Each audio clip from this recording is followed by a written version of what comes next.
Hi, I'm Moniq Bevans, and this is another youth segment.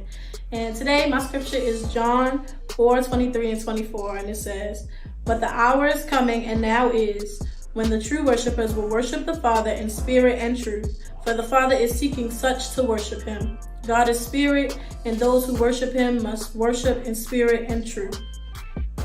And because this month we're really talking about hearing the shepherd's voice and knowing his voice, I really just wanted to talk about worship, because I believe that when you live and, exist just in a spirit of worship, that you feel more connected to God. And I feel like the only way that you can hear the shepherd's voice is if you are already in line with God, so that when he is in the spirit realm and God is speaking to him to speak to you, you're not still in your flesh.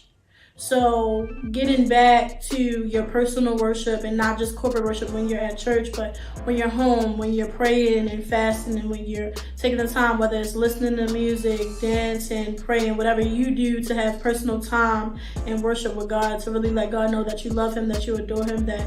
you are grateful for everything that he's done for you. A moment where you exist and just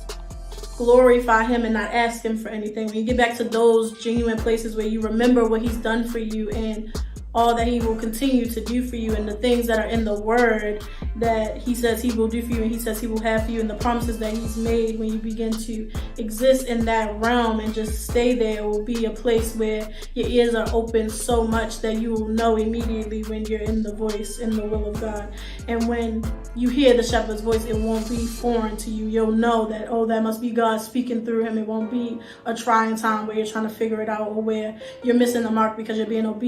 disobedient because you didn't know that that was the voice of God through the shepherd and not just the man. So I would say just really, how he says now is the time where he's looking for the true worshipers to come, is a time where you begin to dig deep and find that personal worship again, so that when you come into a corporate space, it can be elevated even more, because you are so pouring from your soul, giving grace and giving thanks to God for all that he's done, so that when Pastor does come out, when he begins to speak to us, you really hear, his heart, and you really hear God through him, so that, we can all be on one accord and be in unity. Thank you.